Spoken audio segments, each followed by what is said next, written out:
Carnival is girls, girls, girls, girls. Carnival is girls, girls, girls, girls. When the girls look good, yeah, the boys they come around, yeah, they come around. When the girls look good, yeah, the boys they come around, yeah, they come around. Carnival is woman, carnival is girls, girls, girls. Carnival is woman, carnival is girls, girls, girls. Boys like girls that's sexy, boys like girls that's good, boys like girls in plenty, behaving bad that's good. Sexy girls get anything, boys give their heart and soul. Carnival is plenty girls from all around the world. When the girls look good, yeah, the boys they come around, yeah, they come around. When the girls look good, yeah, the boys they come around, yeah, they come around. Carnival is woman, carnival is girls, girls, girls. Carnival is woman, carnival is girls, girls, girls. These girls are fine, fine. Boys they blow their mind, mind. Want them all the time, time. Wanna take a wine, wine, wine, wine. Girls, girls, show them sexy girls, girls. All around the world, world. Sure to rock you world. Hey, when the girls look good, yeah, the boys they come around, yeah, they come around. When the girls look good, yeah, the boys they come around, yeah, they come around. Carnival is woman, Want to say big ups to all the good-looking women out there, carnival is wherever you are in the world. carnival is girls, girls, girls. Because, you know, when you look good, it brings all the boys around. Okay, let's go. The Son of Fan Lions bringing us to a start, kicking things off. Carnival is girls, girls, girls, girls. Carnival I'll say greetings and salutations to one and all. Everyone locked in right now. looks good, yeah, the boys they Whether you're near or you're far. come around, yeah, they come Greetings to those who are locked in from over across the waters, they come around, across the pond. come around, yeah. Yeah, big ups to those up there in England, London, England. Top of the morning to you. Girls, girls, girls. Locked in on One Harmony Radio. Carnival is King Genius, Queen Genius, much love to you. Carnival is girls, girls, girls. Want to say blessings to those who are locked in on the Foundation Radio Network, ClintonLindsay.com. Girls that's good, boys like girls in plenty.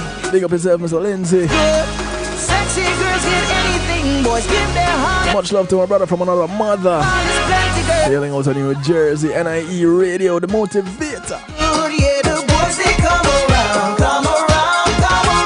yeah, they come around. I know it's a long time we don't talk, you know, bro. Good, yeah, the boys they come Lots of catching up to do. around, yeah, they come around. Carnival is Also, hailing out of New Jersey, Mix102.com. girls, girls. Big up yourself, Symbol. Much love to you and the family. Carnival is girls, girls, girls. And their sister station out of Jamaica, Boys they blow them up Earth 96 FM. all the time, time. Wanna take a wine, wine, I wine. want to say blessings to you. Girls, show them sexy girls, girls. All around the world, world. Sure to rock you world. Hey, when the girls look good, yeah, the boys they come around, yeah, they come around. When the girls look good, yeah, the boys they come around, yeah, they come around. Carnival is woman, I want to say big ups to the family up there in New York, it's girls, girls, girls. Island worldwide, exhibiting the power of music. Carnival is girls, girls, girls. China Nicole and the crew, much love to you. Okay, let's go. Hey. Girls, girls, girls, girls. Yeah, man, all the girls, calling them out. Girls, girls, girls. Uptown, downtown, round town, out of town. Girls, girls. When the girls look good, yeah, the want to say thank you to my segment sponsors, come around, yeah. Paul C Media Group and Begin Momentous Prices. Go ahead and give them a call. Looks good, yeah, the boys they come They can help you to stream your event on a secure platform, whether yours or theirs. around. Carnival is woman. You can do something like you see me doing right here, Carnival is woman. broadcasting on my own platform, kevinstew.com, Carnival is girls, girls. where you're encouraged to have acceptance through enlightenment. Boys like girls, Yeah, Paul C Media make that happen. girls that's good. Boys like girls and plenty. And you can do like me Bad that's and have them host your website. girls get anything. They host mine. Heart and soul. Carnival Thank you, Paul C Media Group. all around the world. Link them up. Girls look good, yeah. 754 999 1140. Come around, Tell them Kevin Stew sent you. they come around. When the girls look, Link me, let me connect you. come around, come around, come around, yeah. I want to say thank you to Althea and her Healing Heavenly Hands. This woman, Althea is a licensed massage therapist operating out of Broad County, North Miami-Dade and South Palm Beach counties. She comes to you, Carnival is woman. bringing her table, her oils, and over 20 years massage therapy experience. Girls, girls, girls. Go ahead, schedule your appointment today. Girls look fine. 954-655-9000. That's 954-655-9000. Wine, wine, wine, wine. Girls, girls, She only has one request. girls all around. It's that you get off her table and go sleep somewhere else when she's done. It's called the Kevin Stew clause, Good, yeah, the boys they because I always fall asleep. come around, yeah. They come around. When the girls look good, I'm not ashamed about it. come around, yeah. They come around. Carnival is woman.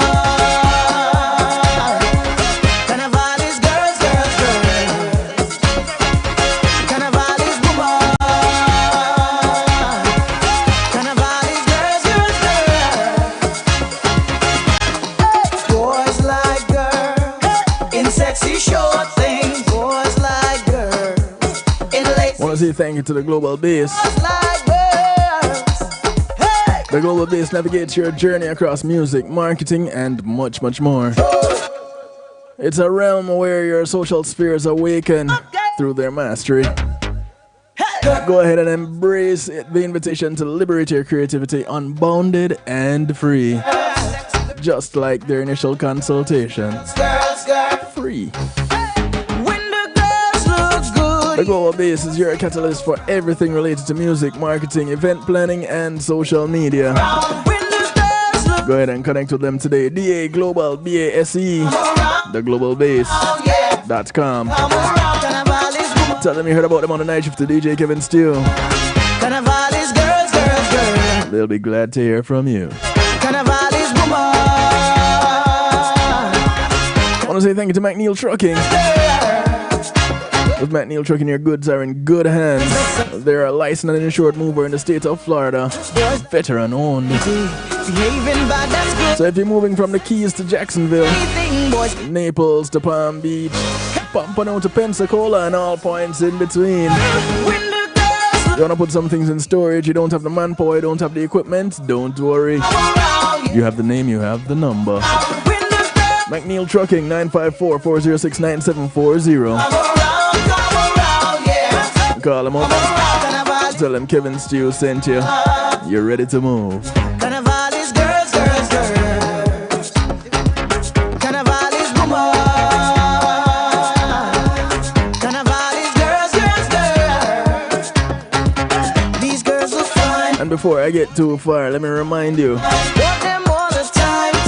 Wanna take because I'll tell you this, once Ramona and I get talking, show them sexy. nothing else we're talking about but the business. Sure to rock you world.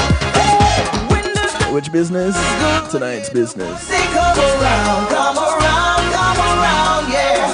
They come around. When the girls look good, yeah. I want to remind you to get your copy of the book, the audio book, Empowered. This woman. Yeah, download your digital copy today. Let's go. Empowered. Essential concepts and strategies every woman should know about self-defense. Carnival is girls, Authored by Jonathan Field. Narrated by yours truly, Kevin Stew. girls, girls, girls. When the girls look good, yeah. And if you search through the archives on kevinstew.com, the video archives, They come around. you'll find a sit down with the author, The boys they Jonathan Field, and yours truly. come around, yeah. They And really enlightening chat. come on. Carnival is girls, girls, girls. Carnival is woman. All right. So everything else I'll take care of on the back end. For right now, Boys like girls that's sexy. I gotta get this lady when I can. Boys like girls and plenty She's been hard at work. bad, that's good. Sexy girls get anything. Boys give their heart and soul. Carnival is I know she's with me right now.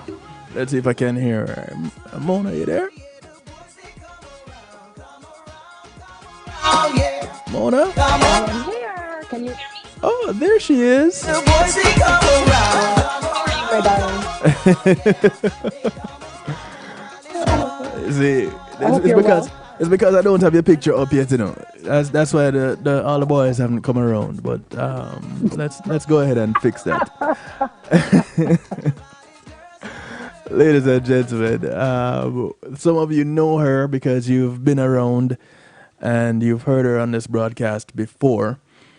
And some of you will be meeting her for the first time. Don't worry. She is easy to get along with.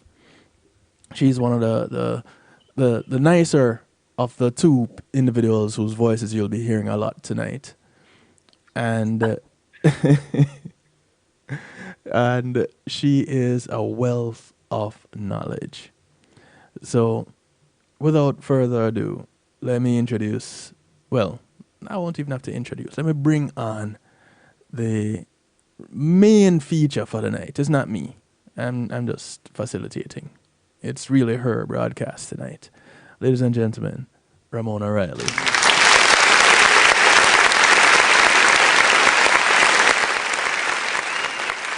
Hey, Mona. Hi, Hon. Thanks so much for having me. It's always a pleasure. Always. Always, always. And how you doing? Let's catch up a little I'm bit. okay. Get some I'm pleasantries good. over. I'm good. Busy. Yes. I'm happy it's summer. I don't have to wake up at 5 o'clock in the morning. That's a plus. Never thought I would say that, but it's the reality. But I'm good. No complaints. How are you? I am well. I am well. It's summer. And Yep. I am getting ready to send my firstborn off to college. Ah, Boy. yeah. That's definitely a thing, Yes, it's a thing. to say the least. It's quite the thing. But That's exciting, though. yes, and nerve-wracking all at the same time. New chapter, new phase of life. Yes. And College is great, though. well, you know, the closest I went to to a 4-year college, all information being open to the public, is community college, because I went from high school to community college to work. And I've done several certificates courses along the way to get to this point. But I didn't have that 4-year college experience. And so to be experiencing it by way of second hand through my mini-me, I'll take it. I'll take Yeah, it. and you should be proud. I am very proud. Very, very Man, proud. I love that. Yeah, But college was great, especially when I went away for college, and that was an experience, to say the least, well, and academically and socially. yeah, and that's the thing, because this will be his first time away from home for an extended period like this. And I'm telling him, listen, up to this evening we were talking, I'm saying, listen, it'll be okay. It's okay to be nervous. It's okay to be anxious. Just know you're gonna be okay. Yeah, he's gonna be quite fine. But You're probably gonna be more stressed than he will be by the time you get to week 2. well, my pocket will be. No, man, your pocket is already stressed. Just No the lies preparation detected. alone is stressful. No lies detected. But as you Oh talk about boy. changes, as one who deals with changes quite a lot, you are joining us tonight to take us down this path that many women, I'd say, dare to say, a whole lot of the women that I know have had some type of experience with this. And I guess because I know a lot of older women, I don't know if age is a factor in all of this, but a lot of the women that I know have had some experience in this realm of experiencing fibroids. For those of you that are listening, want to participate in tonight's broadcast, 773-789-STEW is the number that you can use to get in touch. It's scrolling across the bottom of your screen right now. 773-789-7839. Again, 773-STEW is 773-789-STEW is a quick way to remember it. And of course, those of you who are locked in on kevinstew.com, you're in the stew pot.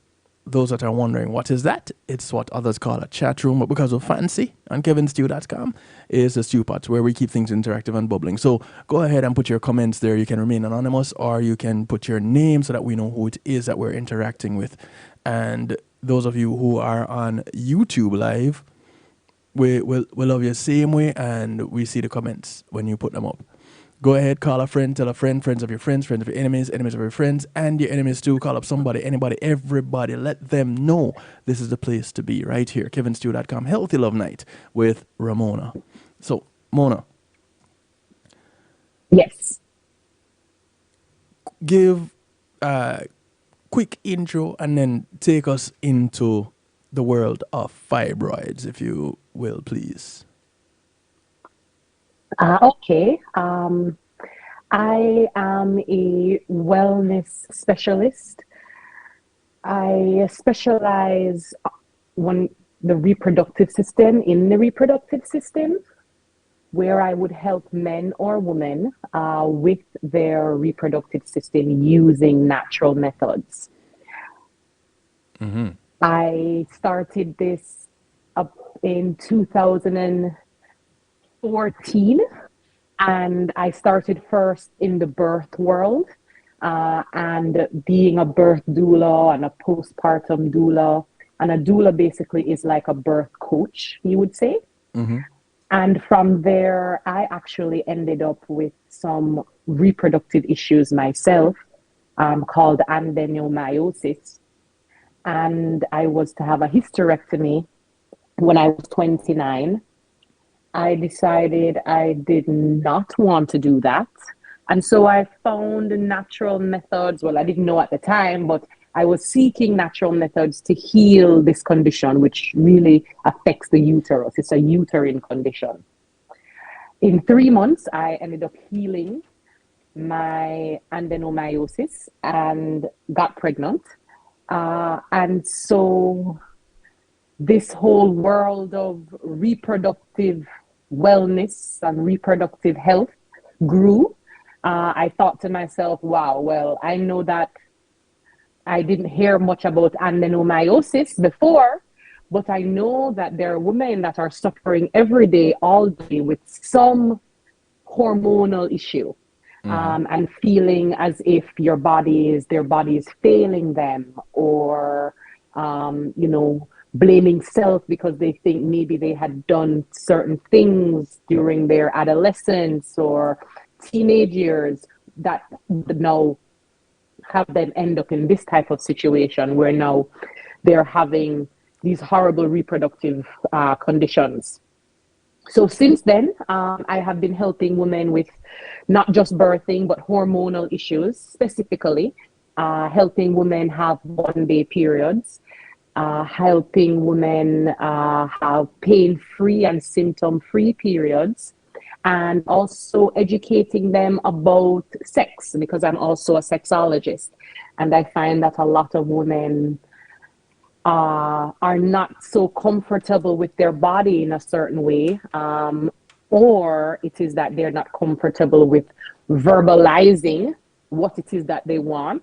And so I help, and of course, there's the whole libido issue as well, which is also a hormonal thing. So reproductive across the board when it comes to women. In terms of men, I definitely help them in terms of erectile dysfunction, helping them to make sure that their shaft is strong, and can do what it is that it needs to do, maybe 1 round, 2 rounds, 5 rounds, 10 rounds, whatever it is that the couple decide they want to do. And of course, fertility as well.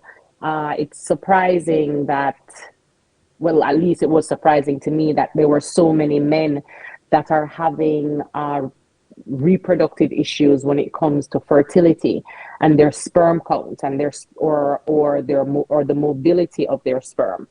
So that's kind of like a overall thing.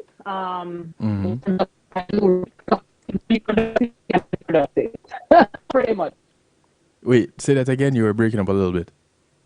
Oh, I was saying, so basically, I just focus a lot on the reproductive system. Yes. It's just really about the reproductive system, may it be a man or a woman. Excellent. So here we go. Here we are, and I can't say we've spoken a whole lot about the men's side, you and I, on this platform. But that is to come. Gentlemen, you're not left out.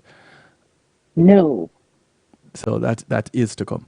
But here we are tonight looking at fibroids. Now, as a child growing up, all I knew of fibroids was something other than a child was growing inside of a woman. And nobody put it there. Right. What exactly is fibroids? So fibroids are a mass, and it is a tumor actually, but it is a benign tumor. So your fibroid itself, that actual tumor, will never turn into cancer. It will never develop cancer, but it is a tumor. And it can be either inside of your uterus or it can be outside of the uterus.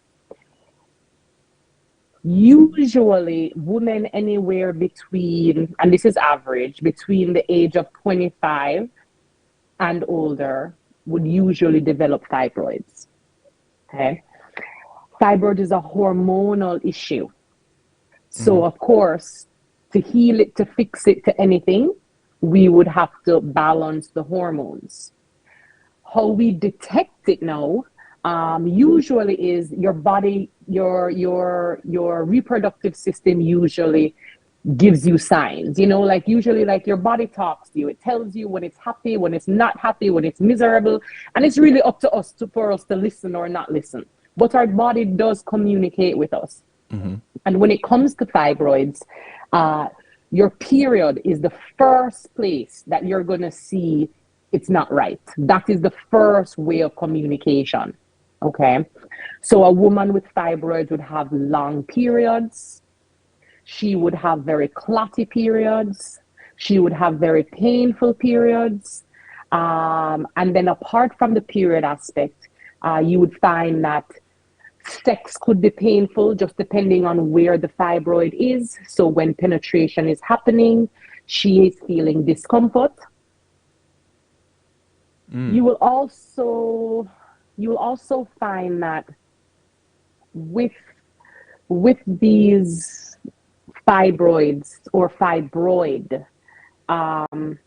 if you do nothing about it, it just usually just grows and gets bigger and bigger and bigger. So looking at the period is the first step. Okay. Of course, doing a pelvic ultrasound after is the best thing. Okay. So if you realize, your periods are getting longer and they are becoming more painful and that type of thing, I would always recommend a woman to do a pelvic ultrasound, a transvaginal one, actually. And what that means is that they're doing the ultrasound there. When they're doing the ultrasound, they actually put the camera inside the vagina, why it's transvaginal, right?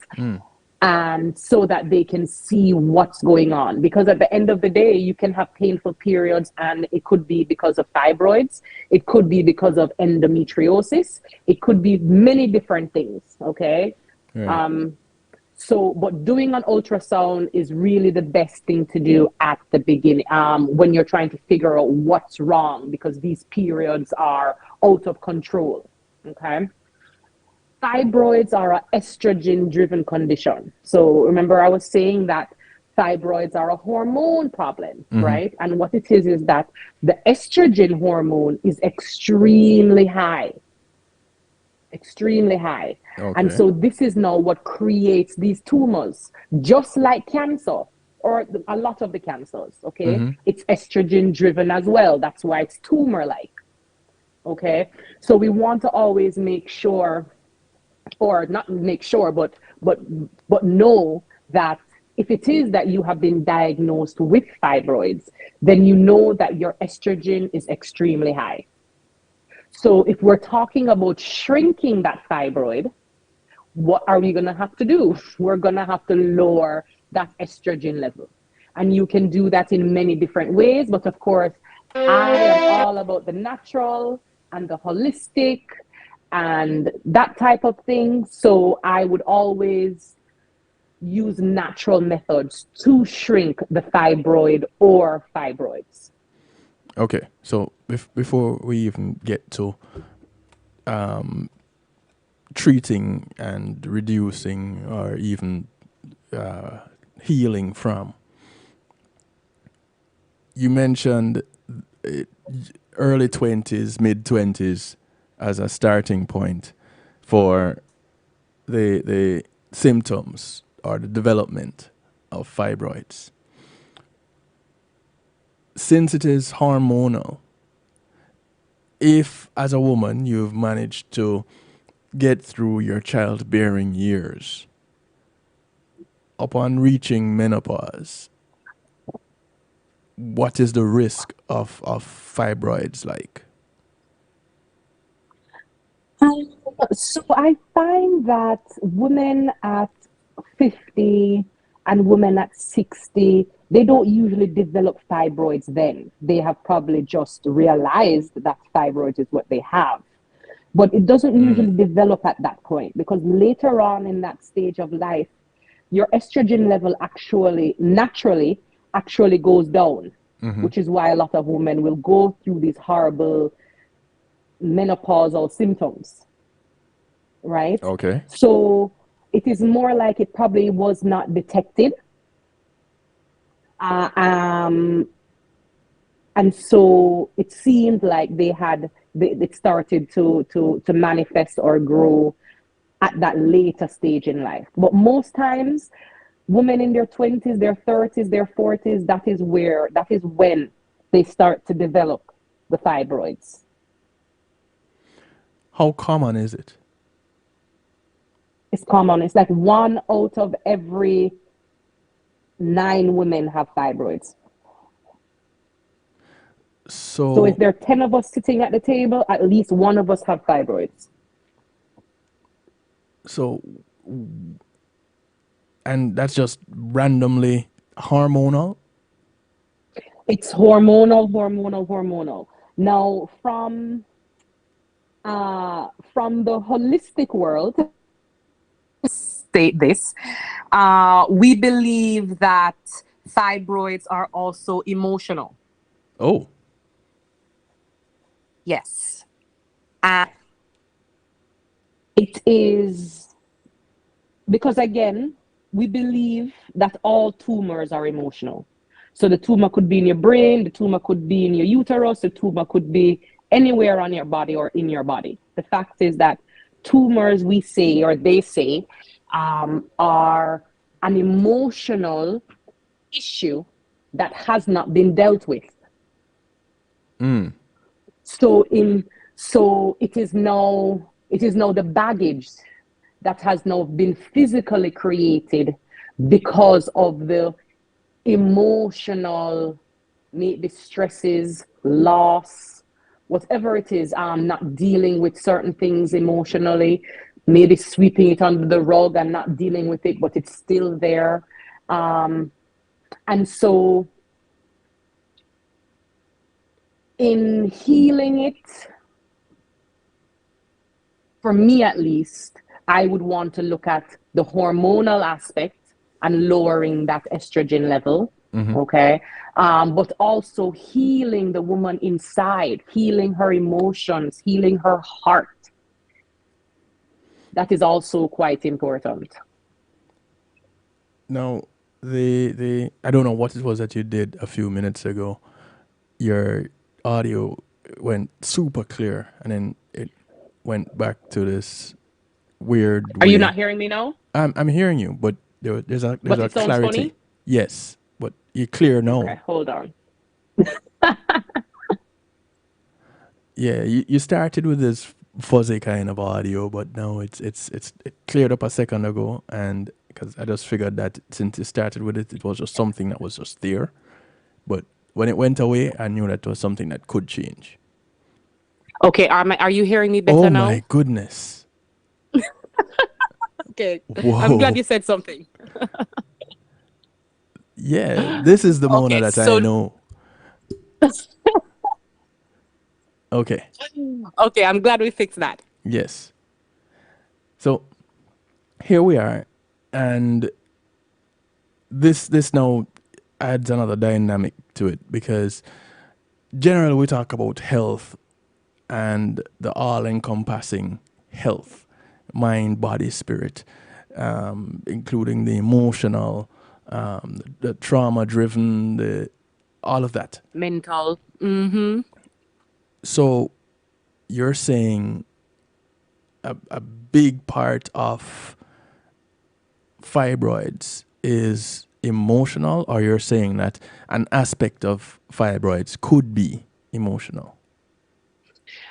The emotional health of the woman is definitely affected. Not just affected by the fibroid, but they would say in the wellness world that it actually started from an emotional standpoint and then developed into this tumor, which we are calling a fibroid. Then, with it being emotional, why the uterus? Well, it doesn't necessarily have to be inside the uterus. You can have fibroids that are outside the uterus. So it doesn't have to be inside the uterus. But remember, the uterus is the second heart of the woman. Okay, it's the second heart of the woman. So if her heart in her chest emotionally is broken, her uterus or her reproductive system will also be broken if nothing is done about it. Now, this gives a whole new meaning to happy wife, happy life. 100%. Because now we're talking about your emotional health directly impacting your physical health. And yes, I've always said there's a link. I've always spoken of a link, and many of my guests would talk of a link also. I don't think it has ever been presented like this.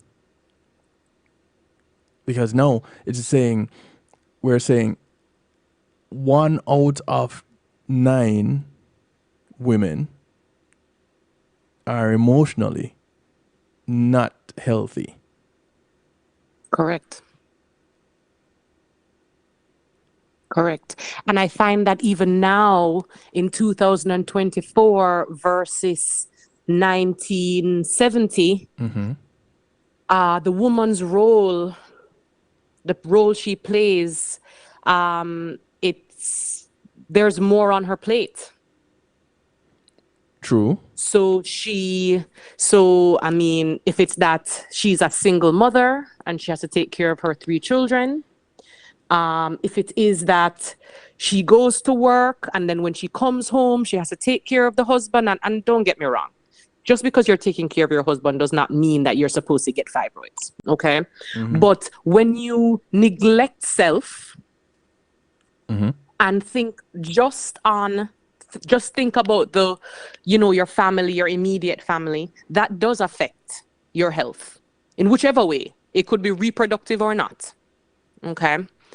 So I find that now women are developing fibroids at a much quicker rate because of all of this more burden that she would have on herself. Again, birth control doesn't help, and that is pushed more now than it did in 1970. Okay. So there are a few different things that will then boost up the population of fibroid women who suffer from fibroids, unfortunately. So go ahead. Right now, no, you go ahead. I don't want you to forget. No, I won't. So in 2024, we're finding that women are developing fibroids earlier, as I said, in the 20s, early 20s. And then it's not just one fibroid. If a woman just has one fibroid these days, it's like, oh, she only has one. Whereas now, women are having 5 and 10 and 20 fibroids in or outside of the uterus. And these tumors, these masses, are full of like mucus. You know what I mean? Which then again tells us that, yes, this is a problem, because mucus, we know, is a problem, no matter where it is in your body. Right? So if it is that you have a flu or the cold and you have mucus, we know that that's telling us that there is a problem, right? If you suffer with arthritis in your knee, we know that mucus is all up in your knee, right? So at the end of the day, mucus in itself is a huge problem to the body. Huge problem. So inside of that fibroid may be 8 centimeters large or maybe 0.5 centimeters large. It is mucus. If you cut it and open it, you're going to see all this yellow mucus. The mucus could be like fluid. The mucus could see more pussy. It could be calcified, depending on how long the woman has had these fibroids. But it is mucus at the end of the day, in whichever form, may it be hardened or liquidized. Because that now is where I get super worried, because most of the people in my life are women, and more there is the talk of fibroid, and it is like it has become second nature. It's like we're desensitized to it now. There was a time when you hear that somebody has a fibroid or fibroids. I've always heard of it or spoke of it in multiples. And so, like you said, if they have one, then no, it's like, oh, whatever. It's when they're getting up to the multiples, the 8 and the 10s and the large and the calcified, that it seems to be an issue. Anything before that, it's like, okay, you have this. However, there's nothing to be worried about at this point. At Right. what There's point nothing does to it be worried. become? We're just gonna watch it. We're just gonna watch it and make sure that it doesn't grow. And if it starts to grow, then we can cut it out. Um, or I'm going to put you on a birth control that will probably lessen your estrogen levels so that it doesn't grow as fast. So then, really and truly, at what point, Missy Bramram says it's roundtable talk these days. At what point does it become serious? At what point does a medical professional say, "Hey, listen, we're gonna have to address this," and not let's watch it? Usually, sorry, Yeah, go ahead. continue. And not just say, "Let's watch it and see what happens." So usually I would say that that time comes when there is excessive bleeding. So she's losing a lot of blood. She has a period for 3 weeks. She's now anemic. And all of those types of things. That is usually when they would say, okay, we definitely need to get in there. We need to cut it out. Because of course it's getting larger and larger and it's now affecting other aspects of your body. It's not just the uterus anymore. So, is it common practice for our medical professionals to just say, okay, let's watch it, pretty much knowing that whatever it is that this individual is doing up until this point to cause the manifestation of this fibroid or group of fibroids will continue? Well, I think it really depends. If a woman has two small fibroids, unless her OBGYN is a love of surgery, he or she probably might say, let's watch it, and I'll just put you on some birth control or something like that. But if you are having if you have 5 fibroids and they're measuring at least 4 centimeters or more, and you're bleeding all month and you have pain all month and you can't have sex because it hurts, and there are just so many different aspects of your life that is being affected by this fibroid, you cut it out.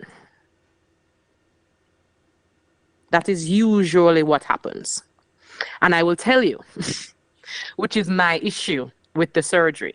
And I never judge a woman who wants to do surgery to remove her fibroid, because she feels like she's making the best decision based off of the information that she has, right? So have to give her grace, right? But my issue is that once you cut out a fibroid or fibroids from the uterus or around the uterus, I give that woman, and I would say 90%, I would give that woman 2 years or less. And that one fibroid that they cut out, no matter how big it was, or those 10 fibroids that they also cut out and removed, in 2 years, she's going to grow maybe 10 fibroids when she only had 5 before. Or if they had cut out 10, the next time she's going to grow like 20 fibroids, because the environment that created the fibroids is the same. It's the same. So they're going to cut it, you're going to remove it, and for the next 2 years, you're going to feel good. Your periods are lighter, you don't have so much pain during your period, and you're going to feel like a brand new woman. You have energy, you feel great. But after those 2 years, and sometimes it's a year, but let's just stretch it out, right? By that 2-year mark, those fibroids come back, and they come back with a vengeance. It's almost like when you trim a tree. You trim a tree, and all of a sudden, you give it some time, and then the tree grows up bigger and stronger and more green and lush. It's the same thing with the fibroids. So it is important to get to the root cause. So even if you decide, you know what, I don't want to spend 6 months trying to shrink this while I'm bleeding, blah, blah, blah. So I'm going to have this surgery, Ramona. Okay, I need to do this for myself. Great, fine, do that. But no, once you have done your surgery, you have to work on the root cause. Because as I said, that environment that created the fibroids, it's still there. That high estrogen level is still there. That high mucus level is still there. Still there. So that is when now you'd want to work on these things So, if you were to get the surgery. so I have a ruler right here. 4 centimeters is where my index finger falls at the top of the ruler. So from the knuckle, the middle knuckle, to the tip of my finger, 4 centimeters. You want to tell me that there are multiple of these things being tumors growing inside one in every 9 women that I come around, and that these women are having painful periods, extended periods, discomfort during Back sex, pain, everything. and it can all be linked to something emotional, Yep. because we're still coming back to that thing. At the end of the day, and in the middle of the day, and at various points in the day, we're still coming back here to this emotional aspect. Right. Yes, I get the estrogen part of it, and here comes the diet in addition to this emotion. Correct. Because again, women that usually will suffer from fibroids, they have certain deficiencies. Okay. They would have certain deficiencies, maybe mineral or vitamin deficiencies. So for example, magnesium. Magnesium is, a woman has fibroids, her magnesium level is low. If a woman has fibroids, her iron level is not what it should be. Okay. And all of these things affect your emotions, how you feel, how you go about your day, how you react and respond to people. Right. Now, fibroids is not the only reproductive condition that is high estrogen. Endometriosis is high estrogen. PCOS is high estrogen. Right. So it's not just about the high estrogen. It's a lot has to do with the emotional aspect as well, because again, it's a tumor. So if you have a tumor in your brain, it started emotional. It just manifested in your brain. Again, this is from the holistic world.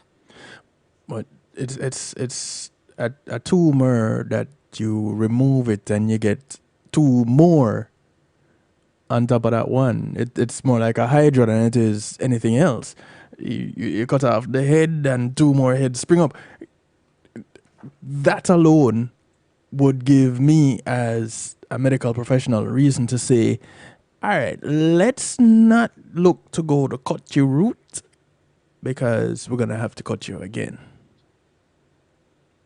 But do you know of 10 doctors that are surgeons that are against going to cut you 2, 3, 4, 5, or 10 times?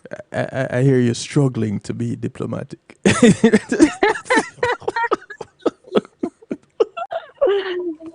I'm just saying, I mean, you don't really find that, right? Because again, this is what they're taught, right? So it's not a bash on them, right? They're taught this. So they're taught to be able to diagnose it and see it. And they're also taught that once it's there and it creates a problem, we remove it. That's what they're taught. So that's what they do. Lisa says But for conventional me, doctors. Sorry. no, he said what? Lisa on YouTube Live says conventional doctors do not get to the root cause.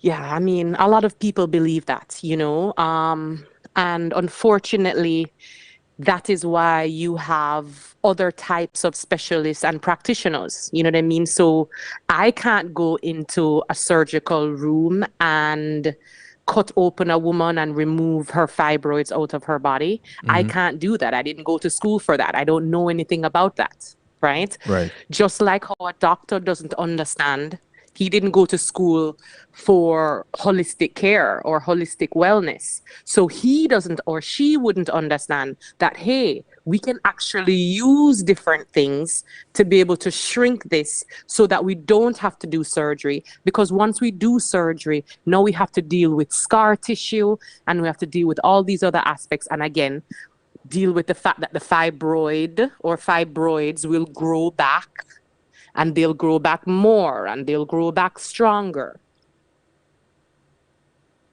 So unfortunately, that's just the reality. So diet, and there are some doctors that will tell you about diet and having a healthy diet, but I don't think that the masses worldwide really have an understanding of what a healthy diet is and what foods are healthy and how it feeds the body. And maybe, for example, and this is just an example, so liver.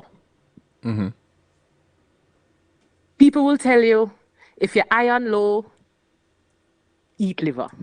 If you're pregnant, eat liver. Liver have very high amount of iron. And that is 100% correct. It does. But the liver is the dirtiest part of your body. Your body, the cow body, the pork body, whatever it is. The liver is what filters everything, which is why I always concentrate on cleansing the liver and doing that type of thing, because the liver is actually quite important. Okay? So for you to now pick up yourself because you're iron deficient and say you're going to go eat some liver because it have whole heap of iron in it, it's a lot of iron. Yeah, it's a lot of iron, but it's a lot of doo-doo with the iron. It's a lot of waste with the iron, because this is the digestive system that we're speaking about. Right? So, and I'd say that just to say, the majority are not, the masses are not educated on what is healthy in terms of a diet and the lifestyle when it comes to food and eating. So a woman who suffers from fibroids, she should not eat beef. She should not eat pork. She should not eat chicken if it's hormone fed. Right? She should not have farm raised fish. She should always make sure that her seafood is wild caught. And you will always know your seafood is wild caught, because when it's wild caught, they just up the price. So you know. Right? It's just a reality, right? But there are certain foods that you're going to want to stay from when you have fibroids, like dairy. So anything from the cow is not your friend when you suffer from fibroids. Anything from the cow. It could be the milk, it could be the cheese, it could be the cow foot, it could be not the cow foot, the cow tail. Oxtail?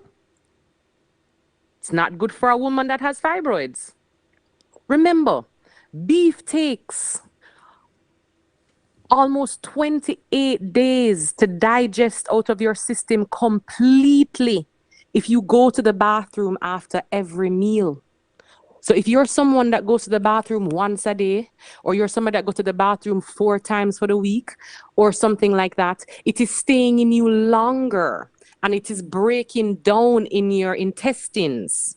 And that in itself is toxic.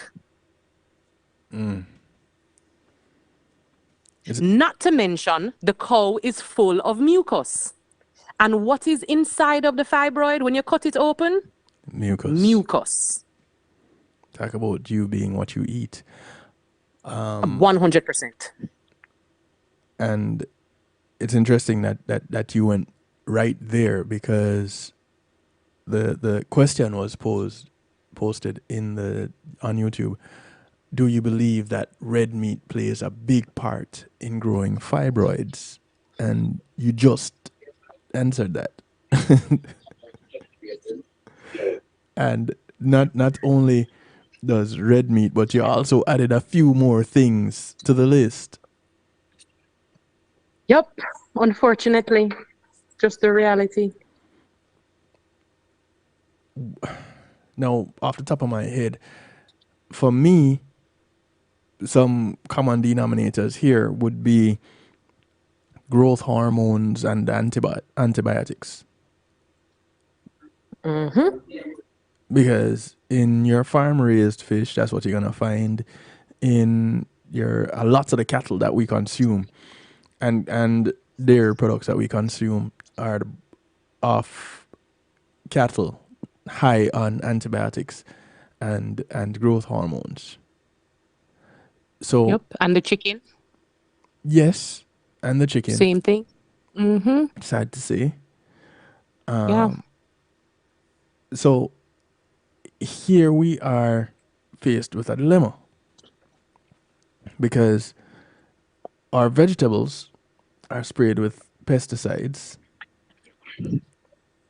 and the growth is also enhanced with fertilizers. Some of them not the fertilizer that I grew up on. Fertilizer I grew up on was a man riding in a cart with a donkey, yelling "dong, dong," coming down the street, and he would toss in the occasional fertilizer if people didn't quite understand what the "dong" was, because I didn't get it for a long time. And I remember my grandmother, who loved plants, going and flagging him down and getting some of this fertilizer, which was just manure. Oh, that was another thing that he said. Manure. It was but Yep. Manure. but and my grandmother's plants were extra vibrant when this man passed through. Now, fertilizer doesn't quite go that way in today's market, because there are a whole lot more mouths to feed. And the commercialization of farming to the point where it has become an industry where if you're not up on the modern times using modern technology to produce, then you're going to be left behind. So now you're kind of forced to get with the growth hormones and the basically genetic modification of the food that you're putting out to be ingested. The typical person going to the store, the typical woman going to the store to get groceries, what is it now that she has to keep in mind when filling her grocery basket? So there are a few things. I mean, of course, we spoke about the meats, right? So if we're going to the supermarket and getting the majority of these things, we are also trusting the manufacturers, right? We're trusting that what they say and what they put on the package is correct, okay? So if we're looking at our chicken and you're in the supermarket, I would say if you're going to get chicken, you want to get the hormone-free chicken, right? Again, if you're getting fish or seafood or anything like that, you want to get the wild caught. Now, things like egg, that's a funny one, okay? Because again, you want to make sure that the eggs have not come from chickens that are being injected with one bag of things. Right. So That is why a lot of people have started this thing where they raise their own chickens or they grow their own tomatoes or they grow their own whatever, because now you have control of what it is, right? Now, of course, everybody can't do that, right? So let's just be realistic. Facts. But when it comes to our vegetables, right, I will always say, make sure when you buy your vegetables, you are cleaning your vegetables properly, right? So that we can remove whatever kind of pesticides or toxic thing that they could have sprayed on it, so to keep it so it doesn't break down, right? And you can use things like apple cider vinegar, and soak the fruits or the vegetables. They actually have vegetable and fruit spray that you can buy in the supermarket or at Whole Foods or somewhere like that, where you can spray it. And I'll just be honest, I actually prefer that. I do that more than I use the apple cider vinegar, just because I find that it leaves a taste. It changes the makeup. Okay, The no, apple vinegar. cider vinegar is good for you. So it's not that it is breaking it down and it's not healthy anymore. It's just that you might not get that taste that you would that you would expect. Okay, Okay. especially depending on how long you're soaking those vegetables and fruits in that apple cider vinegar with the water, Okay. right? And that's something that you can look up online and find in terms of the measurements. I would say like a cap full, if you're going to almost like fill up fill up your sink with the water and that type of thing. But that's something that you can look up on Google or something like that. Also, I would say watch your gluten. Okay. No, you might not have a gluten intolerance, but gluten isn't good for anybody, right? It's not good for one soul. Gluten is a paste. It is what holds everything together, right?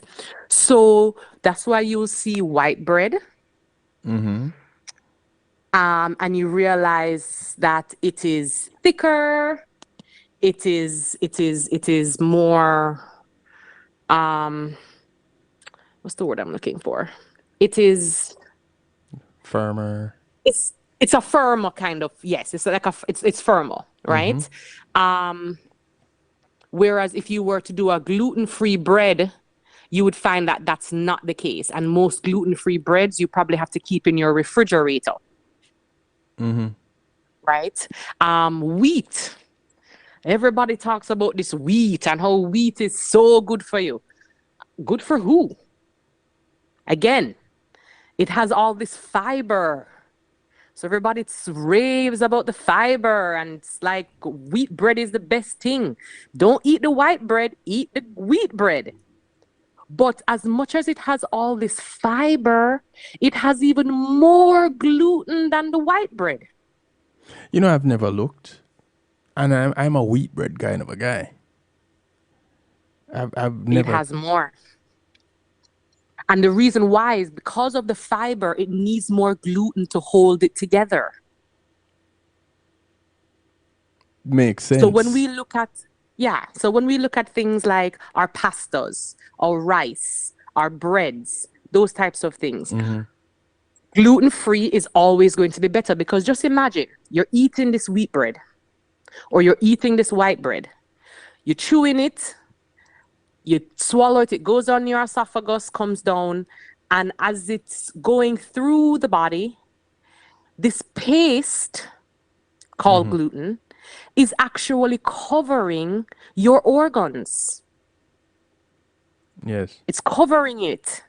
So not only is it not healthy for a woman who has fibroids or endometriosis or whatever the case is, but it's not healthy for anyone, because guess what it's doing? It's restricting the amount of oxygen that your body is getting, because it's paste that's over it. Right.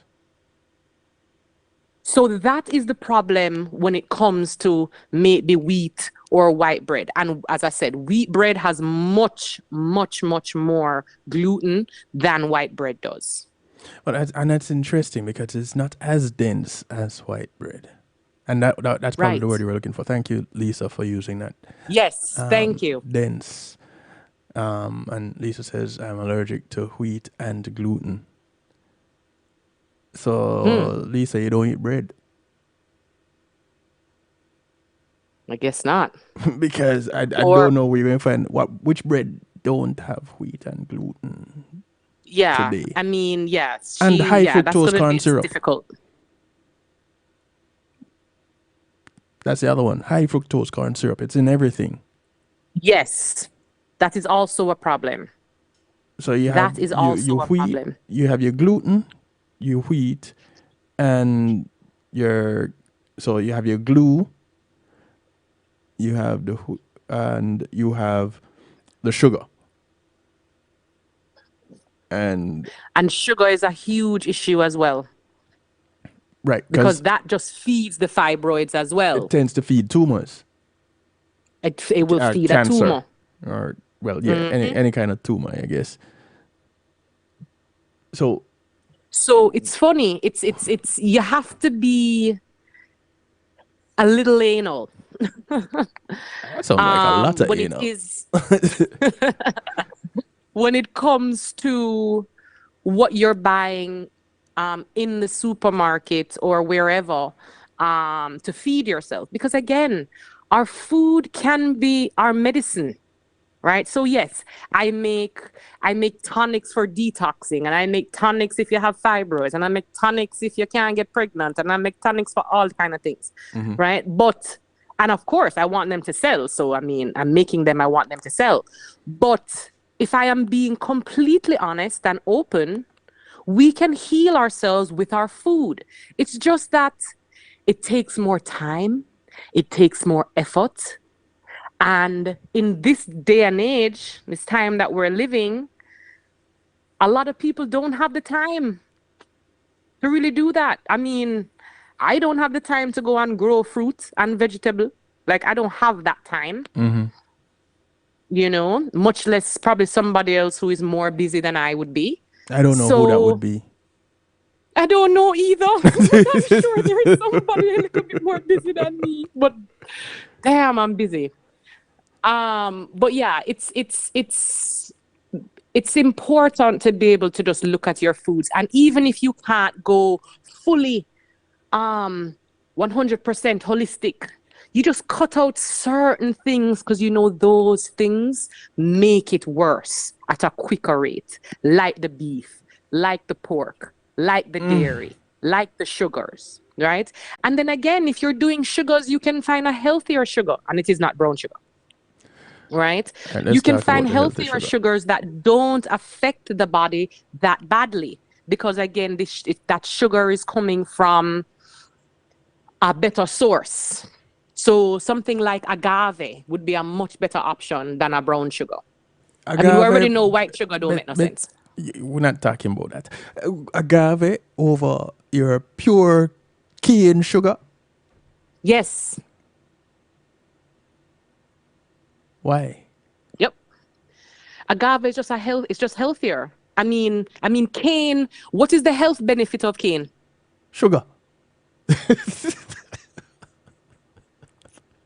There's no health benefit to cane, right? Where agave has health benefits, even things like date sugar.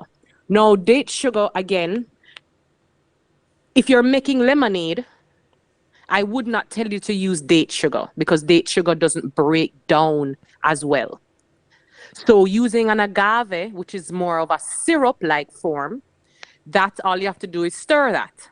Now, let's say you're baking a cake or muffins. I would say use date sugar for that.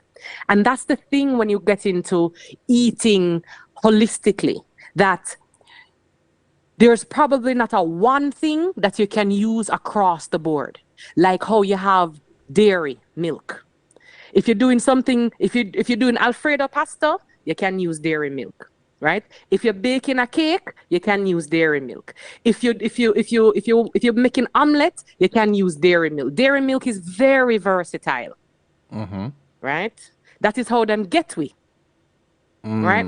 But the reality is that when it comes to the holistic foods, there are different types of foods, different type alternatives for different foods that you would want to cook. So if I am going to make Alfredo, pasta Alfredo, I'm not going to get almond milk and put that almond milk in there. That's not going to taste good.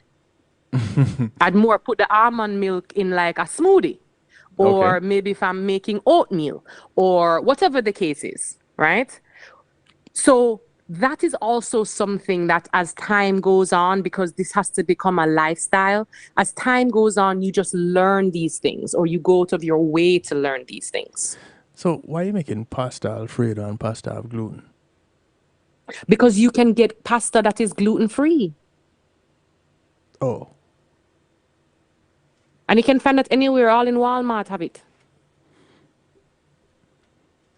I was just asking for a Gluten-free friend. pasta.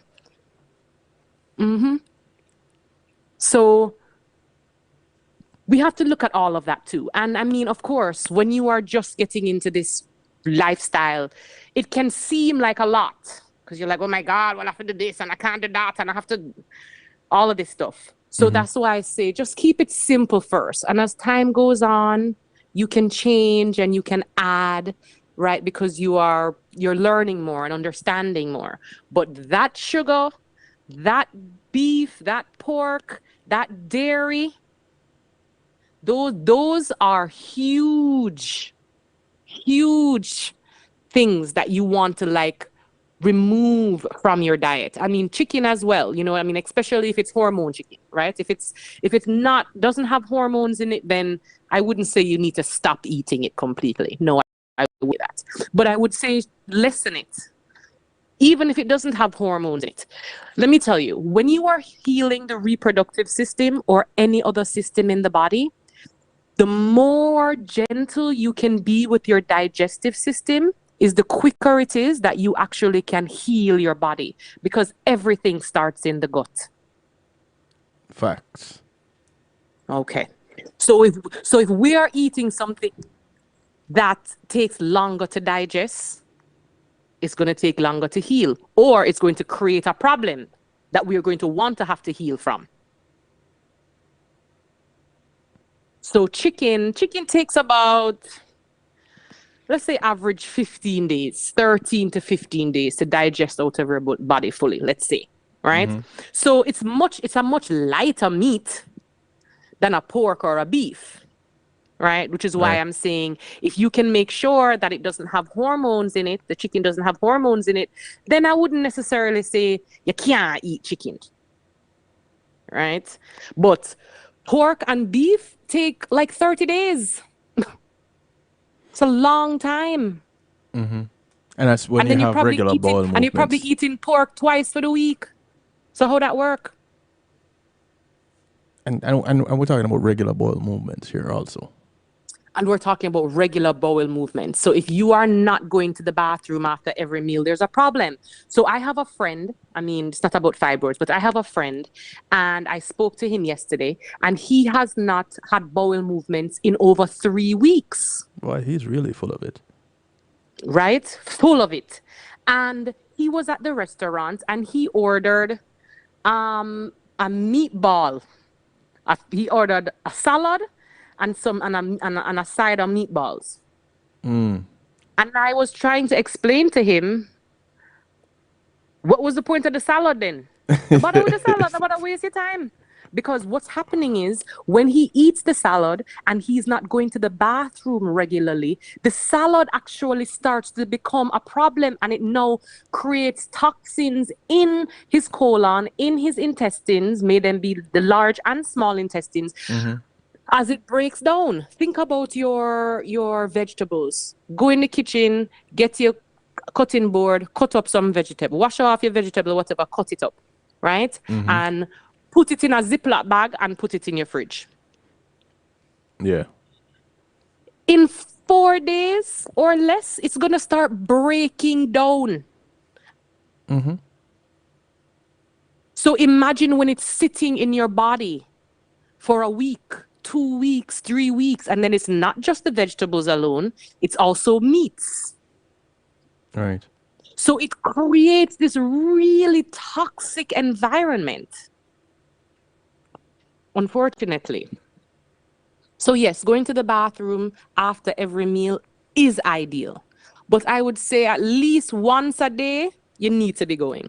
And if you're not, you need to do something about it. And laxatives is not the answer.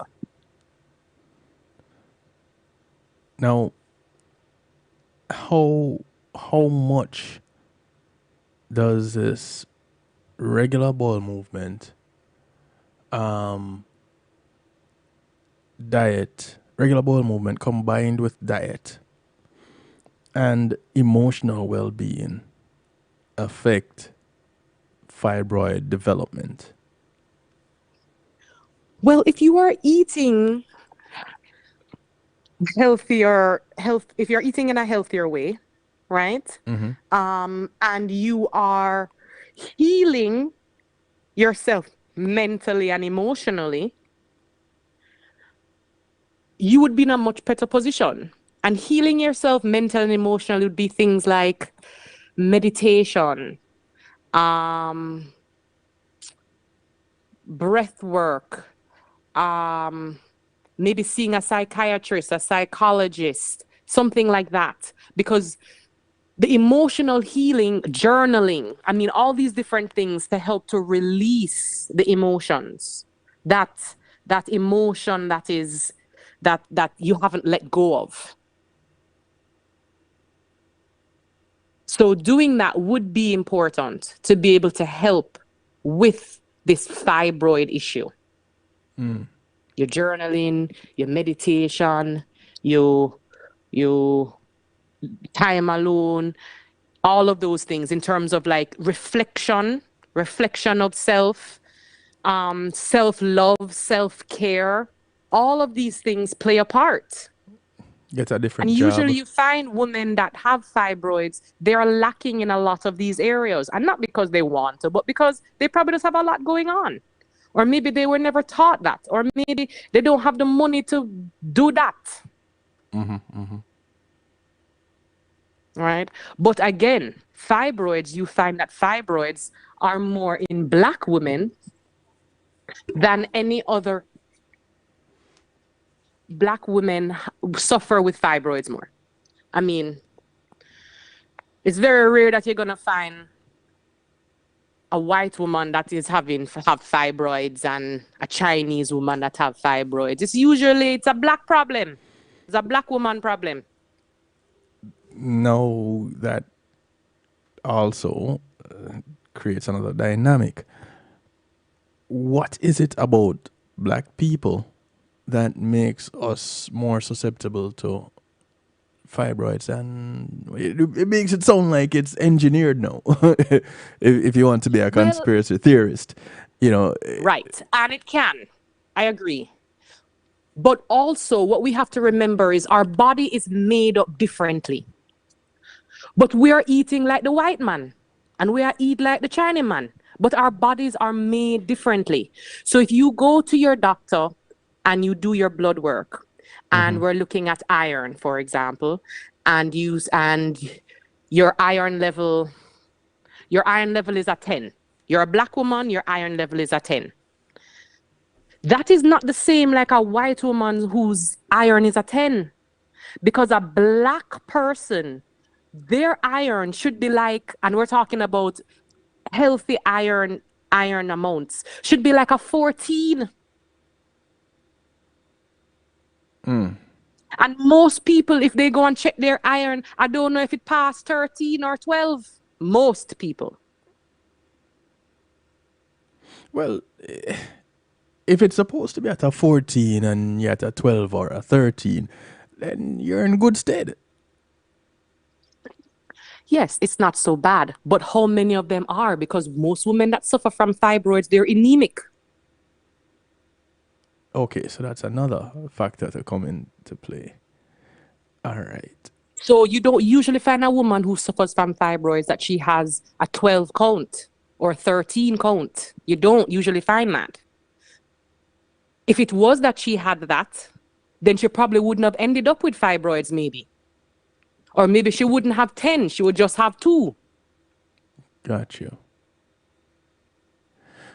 Um, it seems like Lisa is on the ball because Lisa talking about Ezekiel bread and blueberries and beets as it relates to helping the diet, getting into yoga to help the Yeah, man, body. yoga is always going to be great because, again, that's about like the mind and spirit, and it deals with a lot of breath work, and it deals with a lot of meditation and those types of things, which is always going to be beneficial. Mm. And then, of course, even things like onion. So, the majority of people use onion to cook with, right? Right. And not stereotyping, but especially a black household, a whole heap Uh-huh. of seasoning, and it's seasoned up nice, Yes, right? because we love flavor. Yes, Because we love yes. flavor, right? Okay.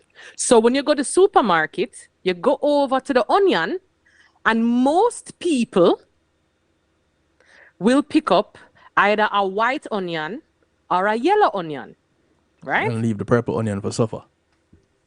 Right.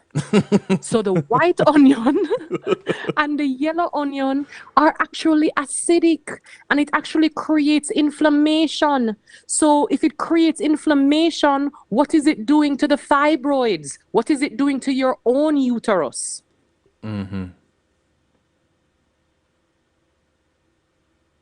So, as I say, there are many things. The list is long in terms of the things that you can really take out of your diet to help your situation.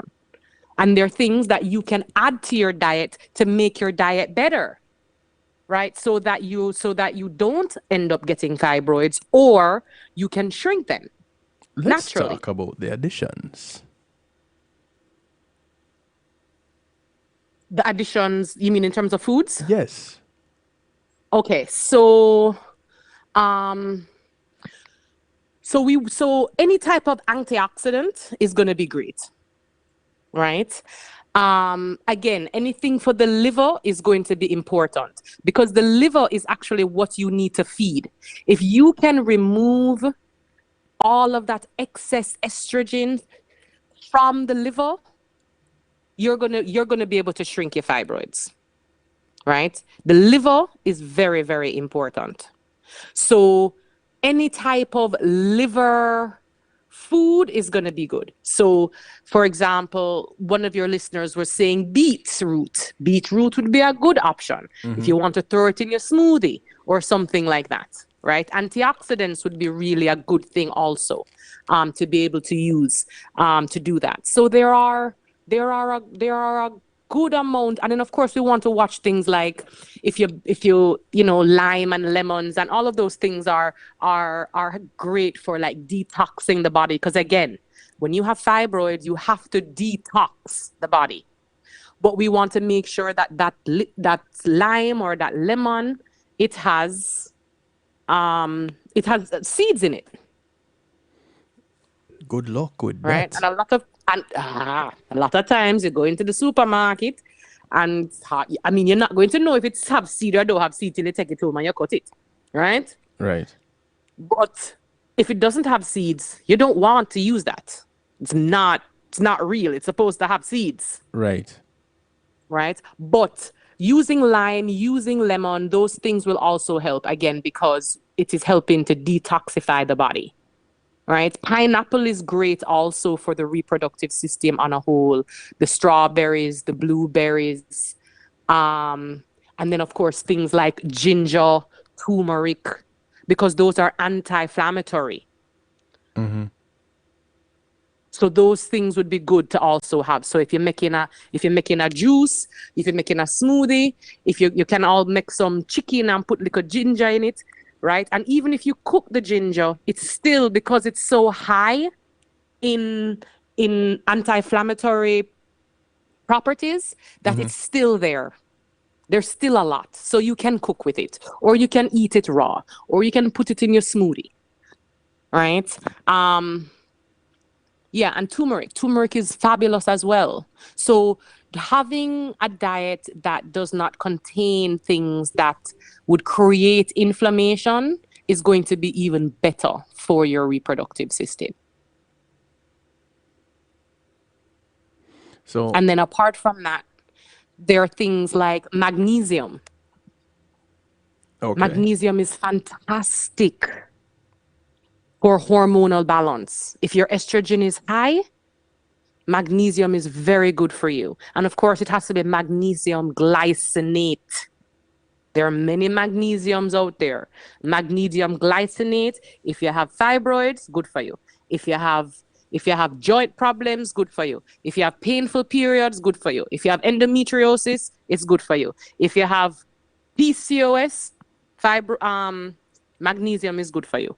So magnesium is something that a lot of people are also deficient in.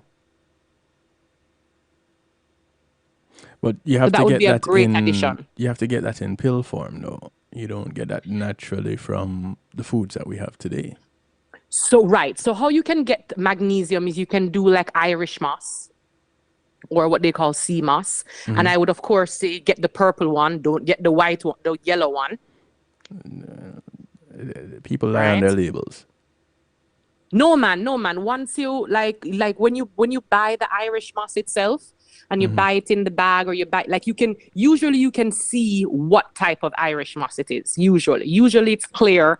Some part of the bag or something would be clear so you can see it, Okay. right? Um if it is that it's in a capsule form and it's in a bottle, then it might be a little harder. But in the ingredients, it might say golden Irish moss. It might say that because I don't think the majority of the people on this earth really even know that the golden Irish moss is not that good for you, the way the purple one is. Not many Right. people So are here Irish moss talking has about a the gold. lot of magnesium. Yeah. Okay. Also pink Himalayan salt, Celtic salt. You can get magnesium in that way as well. But But if you are going to do a capsule, maybe magnesium capsule or any other mineral capsule or vitamin capsule, you want to make sure that when you read the label, it says veggie capsules, vegetable capsules, something to that effect. If it says gelatin capsules, put it down because gelatin has beef in it. yeah, we're going back to the glue thing. It actually has beef, right? So here you are buying your vitamin C, which is also very good for the reproductive system, right? Or you're buying your magnesium glycinate, and the capsule that it's in is gelatin. So you are here coming off a beef, coming off a pork, trying to do the best that you can do, but then you're taking a capsule that contains beef every single day and you don't even know it. So reading your label for your capsules, if it says gelatin, walk away. Just a little tip.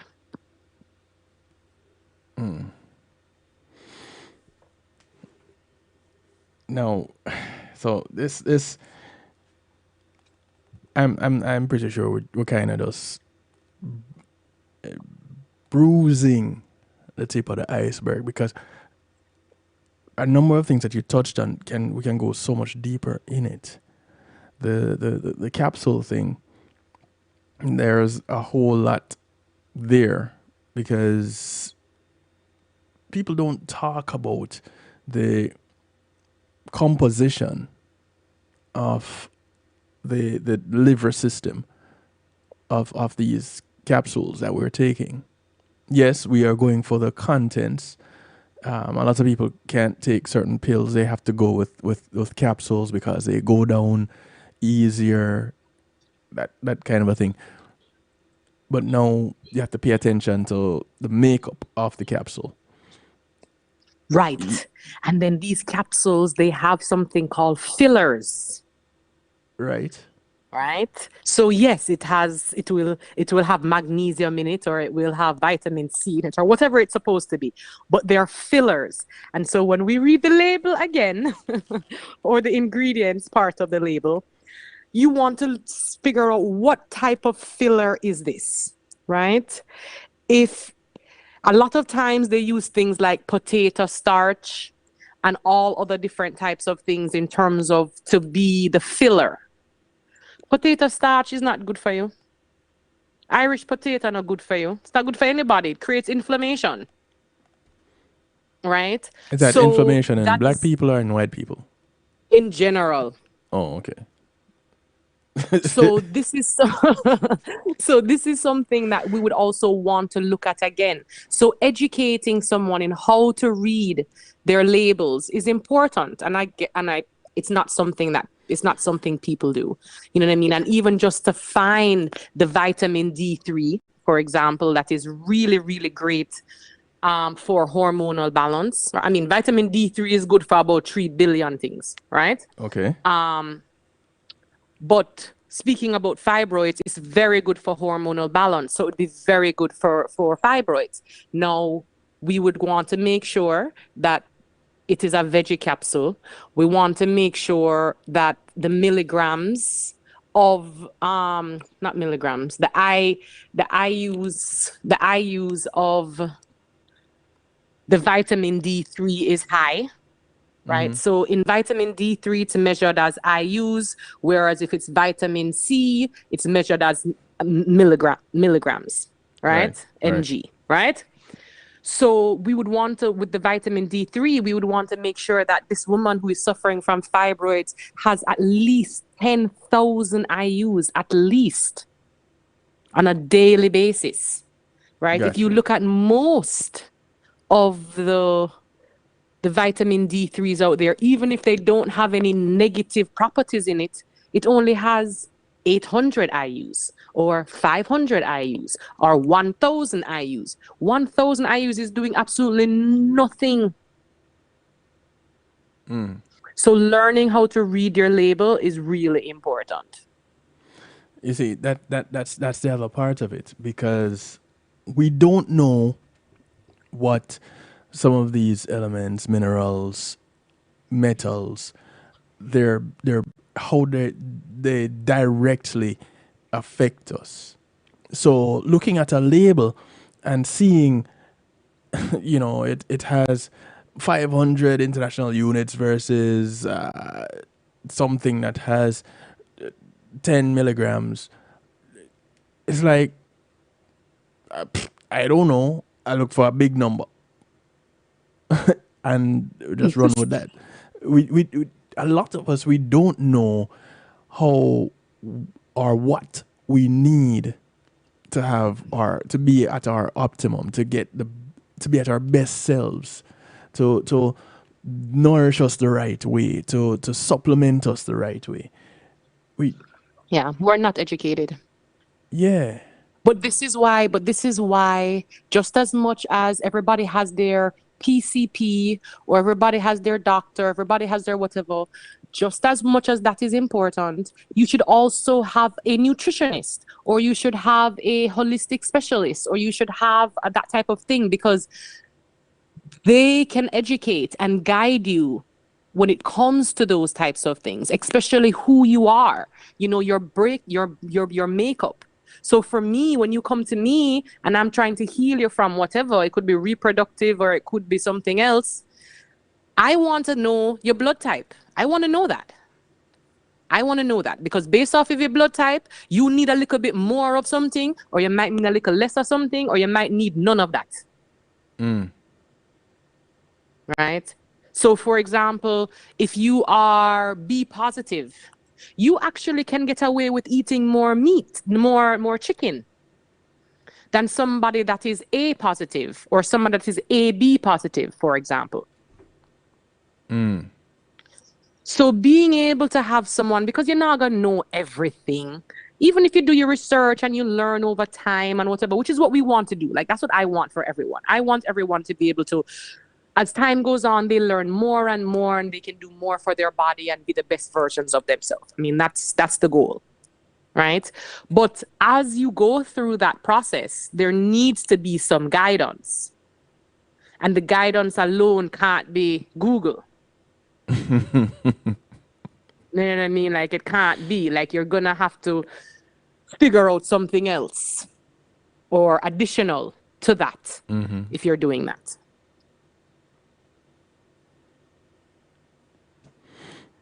Man, I thought this would have been a simple thing.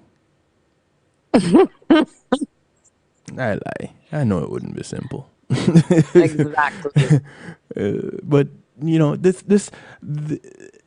is pretty much what our general population is saying right now. Boy, I didn't know it went that deep. I didn't know that so much was affected. I didn't know there was an emotional component to my fibroids. So I need to cut off some people. Right. Or you need to change up your lifestyle a certain way. I need a different job. Or you need to do some more self-love things, whatever that could be. You need to do more release work. You need to exercise more. You need to, there are a lot of different components. So let's see. I wonder if by the time we get to the end of the year, anybody that is listening to this broadcast know One Harmony Radio in the UK, NIE Radio in Jersey, Mix 102 in Jersey, Earth 96 FM in Jamaica, the Foundation Radio Network in Florida. I mentioned Island Worldwide in New York. All these platforms have people listening all over the place. Right here at the home of the night shift, kevinstew.com, YouTube, Zeno FM, Clubhouse. All these platforms are carrying this broadcast right now. So any number of people could be listening. And even the men that are listening now know at least one woman in their immediate circle that is suffering from fibroids. Correct. Let's see if just by implementing a few things, I don't know what's going on your side, Missy Bram. Anybody else that is listening in, I have one listener saying that my mic is cracking up. I don't know if y'all hear that. Do I sound like I'm cracking up, Mona? No, you don't. Okay. Not to me. Okay, that's a good thing. Go ahead and try doing a quick refresh, Bram. Let's see if by the time we get to the end of the year that we could have some improvement in our situations. Ladies, especially those dealing with fibroids, let's implement some of these. Look at your diet, first of all, right now. Look at your diet. Look at your stress factors, your job, people that you keep around you, your finances. Let's look at that. Let's look into our supplements and vitamins and see what kind of difference, what kind of improvement we can have by the time we get to the end of the year. Let's take it a step further and connect with Mona. So now I'm going to contribute to her level of busyness because Mona is doing this broadcast coming in straight from the hospital. She's not on video right now because she says she looks an absolute mess. And I don't believe her. Whatever. Because she never looks a mess to me. I've been at a birth for over 24 hours, man. I'm a hot mess. And funny enough, that was what prevented you from joining me the last time we had planned. Not the last to time, the time before. okay, I think it was the time before. Yeah. yeah. Well, one of them times. And Mm-hmm. but I understand. I get it. You know, this is what you do, and this is why you do things like this that we're doing right now. So we're gonna make Mona's life a little bit busier. Let's go ahead and connect with her to get our tips, to get our tricks, to get our guidance, our consultations, our tonics, because she is, for all intents and purposes, international. How do we get in touch, Mona? So there are a few different ways. Of course, Instagram is there. You can find information there as well. Not just to reach out to me on a DM, but you can actually find information there.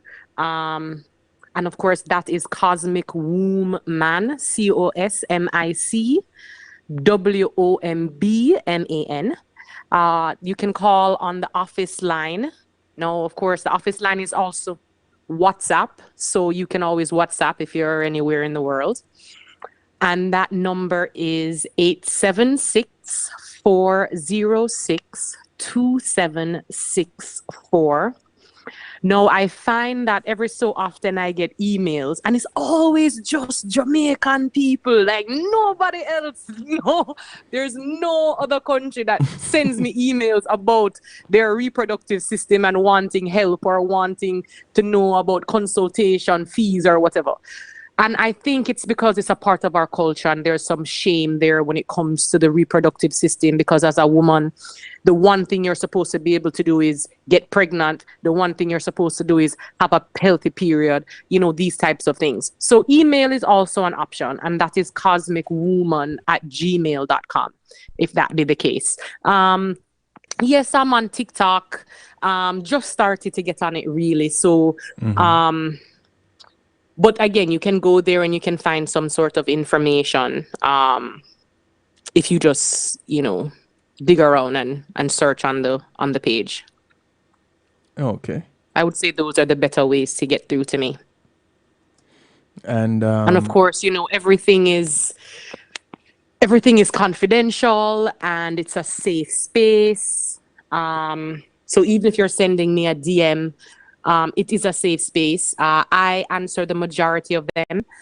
If it is that my assistant is answering, she's definitely trained to make sure that she deals with followers, potential clients, that she deals with them properly. But it is a safe space. And if it's about fibroids, if it is about PCOS, if it's about fertility, because again, a lot of times when we have a fibroid issue, fertility becomes an issue, right? Or you're trying to get pregnant, but you have a fibroid. Now, if you're pregnant, if you are already pregnant and have a fibroid or fibroids, it's a little harder. During that time, I try not to do things to shrink the fibroid. I try to do things just to make sure it doesn't grow any bigger, right? Because of course you don't want it to be like fighting for space with the baby, especially if it's inside the uterus. Right. Well, you don't want the baby to be fighting for space with it. Yes. We don't want that. Okay. Well, see, and that's another aspect of all of this that needs to be addressed.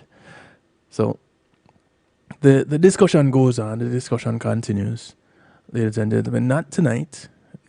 For tonight, we're going to have Mona go get some rest because she's back at it again before she probably really wants to be tomorrow. Well, I'm going running at 4:00. I'm going walking 4:00 in the morning, and then I'm going to come home, and then I'll go to the office because I have some treatments to do. And actually, I just want to say this too, in terms of something that a woman can do at home. She can definitely do castor oil treatments. I don't know. I mean, if you go on TikTok and you put in castor oil treatments, you're going to see an abundant amount of things. You can't always follow everything and everybody. You don't know what kind of schooling, education, certification that they have. But what I will say is that using cold pressed virgin organic castor oil, not black Jamaican castor oil, using that on your abdomen, filling your belly button and using it on your abdomen, then you use a special cloth. It's called flannel cotton, right? It has to be non-bleached and non-dyed. Okay, if you can't find it, don't worry yourself. Link me, I can give it to you. I can sell it to you. You would then put the cloth over your abdomen, and then you would use a heating pad on top of that. And you can do that for an hour, 2 hours. You can fall asleep with it. When you wake up or when you're rolling over, you just throw off the heating pad and you just go back to sleep. You don't have to wash it off. You don't have to wipe it off, nothing, right? It goes down, penetrates into the skin, and it's a great way to shrink fibroids. It's a great way to detox the digestive system. It helps with fertility. It helps with so many different things. I mean, it's something that I do to my children maybe like twice a month, just for maintenance for them, for their digestive system to be healthy, because as I said earlier, everything starts in the digestive system. So we really want to focus on that. But doing a castor oil treatment is a cheap, easy way also to make that be a part of your healing routine. And your youngest is how old? My youngest is 11. And she's the one that created Cosmic Woman, because of course I had her in the SUV and on the highway, and that was like a whole thing. So that kind of got me into the birth world, because I had to deliver myself, and it was just so beautiful and all kind of excitement. But she's 11, and then I have a 14-year-old, he's a boy, and I have a 16-year-old, he's also a boy. And you do this castor oil regimen with them? Yeah, like twice a month, unless it is that they're having an issue. So if they got sick or something, then I would do it more often. It's very gentle, but very effective. So you could do this on a 2-year-old. So like I have some clients that their children, like one, for example, she has autism. And so her mom brings her to me for me to do different treatments on her. And one of the treatments that I do, it starts with a castor oil treatment, because again, autism starts in the gut as well. Right? And so I would do the castor oil treatment on her before I do the other part of the treatment. So I'm telling you, I mean, 2-year-old, from your child is 2 years old, they're fine. And you said of doing how many times a week? Okay, so if a woman has fibroids, I would say at least 4 times a week. Now, if I was told I had fibroids tomorrow, I would do it every day. That's just me.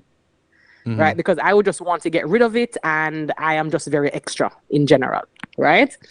But 4 times a week is fine.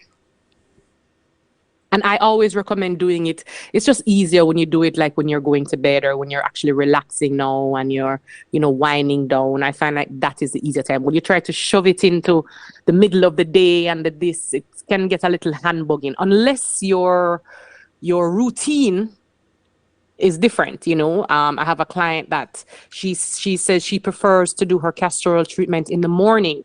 She wakes up, she does her prayer, she does her little meditation, and she does her castor oil treatment for an hour and a half before she gets up and goes to work, right? And that works for her. So it can be any time of the day. I just find that evening or nighttime, it's just a little easier. Okay. Lisa said she got a kit on Amazon. Okay, great. No, she just needs a heating pad. She wants to use heat. Okay. Because the pores now open up, so it's more. So that's what I'm saying. When you go on TikTok, they don't usually mention heating pads. I don't do castor oil treatments without heating pads. Without a heating pad. Because we're opening the pores, and then the castor oil can penetrate more into the skin. Okay, so you're not saying go ahead and ingest the castor oil. You're saying use it topically. Right. You can ingest it. It just really depends. You can also So like a put it on washout. like a healthy tampon. You could put it in like put it on a healthy tampon or a healthy pad. And that can also, you can also do that. That would also help if we're talking about helping to shrink the fibroids. And what we didn't talk about, and let me just mention that really quickly, your pads and your tampons. Ladies, ladies, ladies, ladies. The majority of the pads and tampons that we know and we grew up on, the majority of them, they contain a few things that are not good for our reproductive system or our body on a whole, like bleach. Yes, bleach is in your cotton pant lineup or your pad or your tampon, right? Yes, it says 100% cotton. I'm sure it is 100% cotton, but it also has bleach. Right? I don't know about you, but I wouldn't take bleach and pour it on my vagina, personally, right? And I don't think most women would do that. Even like fragrance, some people buy pads and have a little fragrance thing, a little scent. That is also a negative. So we want to make sure that with our pads, our liners, our tampons, that it is chlorine free or bleach free. And when it is, it says it on the label. It says it because they are going to want you to know, because you're going to have to spend a little bit more money on it. That's unfortunately how it is. I mean, don't get me wrong. You can use period panties, right, which are a great option, right? And it's better for the environment. Right? You can use a menstrual cup, which is better for the environment as well, and it is cheaper. You buy a menstrual cup and the soap that you use it should come with a special soap, and you can use that same menstrual cup for 18 months. So you spent $25 on the menstrual cup and the wash, and that lasts for 18 hours versus buying a pack of pads for $9 or $12 or whatever it is every single month. And it's better for the environment. No, it's not for everyone. Not everybody is cool with it. But I would say every woman should try it, because you'd be surprised. You start using it and like, oh, this is better. This is easier. And you bleed less. When you use these natural pads or you use these menstrual cups, you actually bleed less because you don't have all the toxins like the bleach and the pesticides and the plastic that is in the majority of the common pads that we would know about. Which turn around and contribute to the fibroids. Right. Because those things are going to make you bleed more. And if you have fibroids, it's going to make you bleed more. And that's what women really need to understand. Your period tells a story. Your period is where it all begins. Your period, right? So you have a 7-day period, something wrong. Something is wrong. It's just the reality. No woman's uterus should be shedding for 7 days. 7 whole days? No, it's insane. Ideally, you're looking at what kind of timeline? Okay, so I would say a 3-day period would be great. If every woman had a 3-day period, I'd be like, yes, girl, your uterus healthy, right? Now, if we're talking about optimum health, Yes. 18 to 24-hour period. So, for example, for me, when I had my reproductive issues, my period was 13 days, 12 to 13 days. Right, and it was heavy and it was clotty and the blood smelled funny and all kind of something, right? My period is now 24 hours, the max 28 hours, just depending on maybe what happened that month, maybe, you know. Maybe I traveled or something like that or something. So it kind of shifted up the time a little bit. But as of now, yeah, I'm moving from a 13-day period to a 24-day period. And it's great. 24 hour. Yep. 24 hours. And that includes the spotting and everything. Listen, on that note, this is where you keep people hungry for more. On that note, You know that I'll always come back, so don't worry yourself. yes, We just have to plan it. yes. And people, linker, connect, follow it's you don't have to wait until she gets back here. And she is coming back. I try to get her on at least once a month. She is coming back.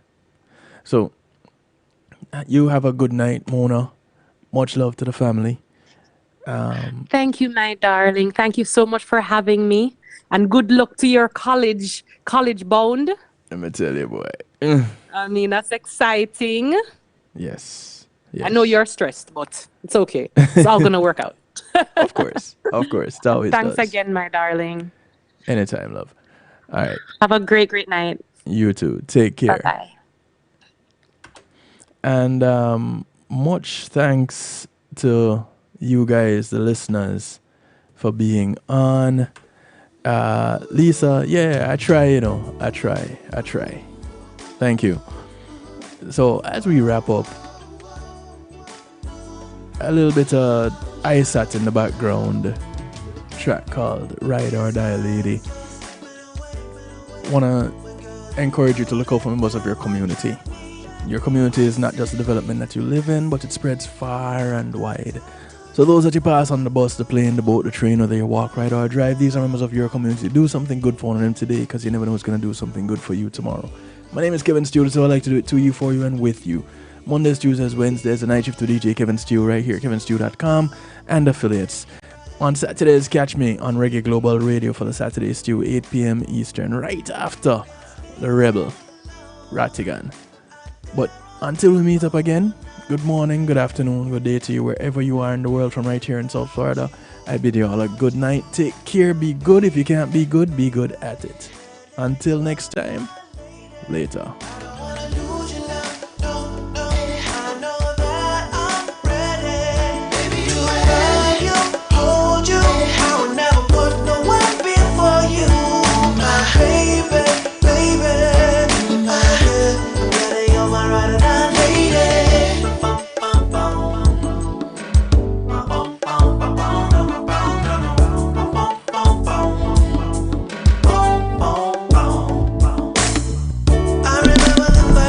Greetings and salutations, one and all. You're invited to tune in to the night shift with DJ Kevin Stew. It airs on Mondays with Community and Finance, Tuesdays with Healthy Love, and Wednesdays with Real Talk from 10 p.m. to midnight Eastern Time. Come spend some time interacting in the stew pot where we keep things bubbling and wind down in musical therapy. The night shift with DJ Kevin Stew is on kevinstew.com, where you're encouraged to have acceptance through enlightenment.